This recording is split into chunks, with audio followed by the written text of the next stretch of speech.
Florida has alligators in canals and snakes in the grass, but some of its nastiest surprises fit under a lawn chair, inside a glove, or in the corner of a garage.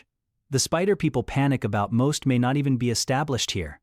The bigger concern is the widows locals overlook, a Florida-only spider found nowhere else on Earth, and an invasive species that could be redrawing the map. The Huntsman spider looks like it was built to make homeowners drop whatever they are holding.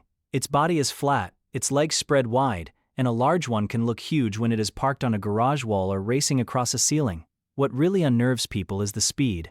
Huntsman spiders can sprint sideways, slip behind trim, vanish into storage boxes, and sometimes turn up inside cars or homes after hitching a ride. Their bite can be painful, with swelling or irritation, but they are not considered one of Florida's most medically significant venomous spiders. The bigger risk is panic, someone swerving in a car, falling off a ladder, or mistaking it for something far worse. Now the list moves from scary-looking spiders to spiders whose venom actually matters. Before the venomous widows take over, Florida has a newer spider problem to watch: the Joro spider. Joro spiders are invasive in the southeastern United States, with established populations spreading from places like Georgia. Florida sits inside the possible expansion zone, especially as eggs can travel on vehicles, nursery plants, and outdoor materials. What experts do not want people to do is pretend they are already everywhere in Florida as a proven statewide breeding population. If they arrive in force, they will not be subtle. Females can be large, with yellow, blue, black, and red markings, and they build huge golden orb webs across porches, trees, and power lines.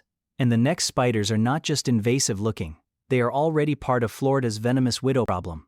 Florida's widow scare gets messy because plenty of ordinary cobweb spiders look suspicious from across a garage.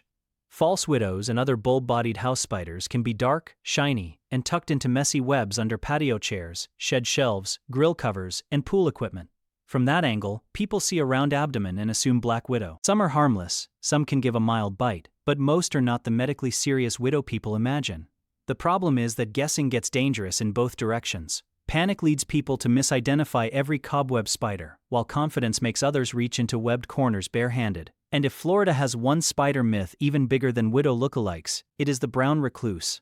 The brown recluse is probably the most famous dangerous spider people blame in Florida, and that is exactly the problem. Florida has had isolated recluse records, especially from transported items or unusual indoor situations, but brown recluses are not known to have breeding populations spread through Florida's natural habitats county by county. So when someone says a mystery wound came from a brown recluse, experts get cautious fast. Many alleged recluse bites turn out to be bacterial infections, skin ulcers, allergic reactions, or bites from other arthropods. The spider is often never found, and the diagnosis becomes a guess that sounds scarier than the evidence. Florida also has plenty of brown, fast-moving, long-legged spiders that people misread at a glance. Wolf spiders, nursery web spiders, southern house spiders, and harmless crevice spiders can all get dragged into the recluse rumor mill. While people panic over a spider that may not even be established around them, Florida's real widow species are much harder to dismiss. The recluse that deserves a little more attention in Florida is the Mediterranean recluse, a species that has been recorded in the state and is better at turning up around people than in wild, swampy habitats. This spider is usually tied to buildings, shipped materials, stored goods, and isolated indoor pockets where it can arrive unnoticed. That makes it a realistic stowaway threat, not a spider most Floridians should expect under every log or in every garage. Its venom is still medically important. A confirmed bite can lead to painful tissue damage and wounds that need professional care, especially if symptoms worsen instead of healing. The key word is confirmed. Rare records do not equal a statewide infestation. And after this, the list moves into spiders Florida does not have to borrow from anywhere: the widows. The brown widow is one of Florida's strangest spider takeovers because it did not arrive as a famous native menace. It came from elsewhere, settled in, and became extremely good at living around people. You find brown widows on patio furniture, fences, mailboxes, sheds, playground equipment, and the sheltered corners of buildings. They build messy webs in protected spots where insects drift in, and humans rarely check closely. Identification matters, because they are easy to underestimate.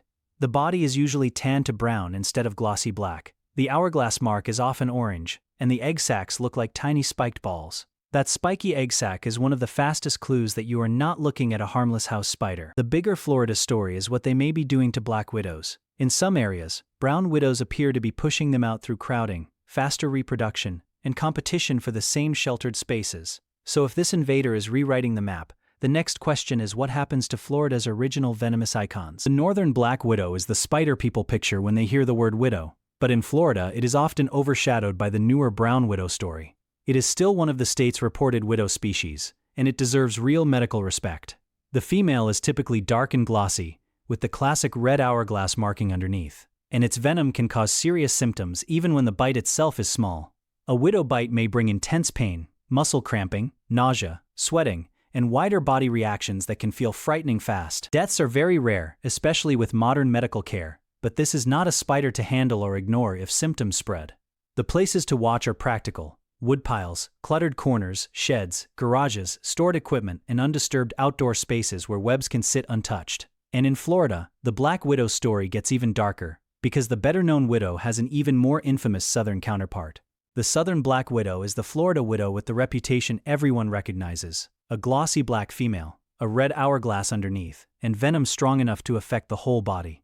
Its bite is medically important because the venom targets nerves. Symptoms can include severe pain, rigid abdominal muscles, cramping, sweating, nausea, and spikes in blood pressure. That sounds terrifying, but fatal cases are extremely rare today when people get proper medical care. The key detail is behavior. Southern black widows are not roaming houses looking for people. They build messy, strong webs in protected places, then stay hidden. Most bites happen when a hand, foot, or body part traps the spider against skin inside stored items, outdoor furniture, shoes, gloves, debris, or dark corners. So respect the spider, check before reaching, and do not handle it. But the next spider is even stranger, rarer, more secretive, and found nowhere else on Earth. The red widow is the spider most Floridians will never see, even though Florida is the only place on Earth where it lives. This species is endemic to Florida scrub, especially central and southern sandpine scrub, where palmettos, low shrubs, and dry sandy habitat create a very specific world. That habitat is limited, fragmented, and often tied to conservation land, which is one reason encounters are so rare. It is a true widow spider, and it is venomous, so it deserves respect. But it is not the spider hiding in every garage corner or backyard shed. The red widow builds specialized webs in scrub vegetation, often among palmetto fronds and low plants, where most people are not reaching around with bare hands. Its appearance is almost unreal: reddish-orange legs and body parts, a dark abdomen, and pale markings that make it look more like a warning sign than a common house spider. So the real Florida spider twist is this: the most fascinating widow is not the one everyone misidentifies. It is the rare, beautiful, venomous one almost nobody realizes exists. So if there is one lesson here, it is this: in Florida, widow spiders deserve real caution, while recluse panic is often bigger than the actual risk.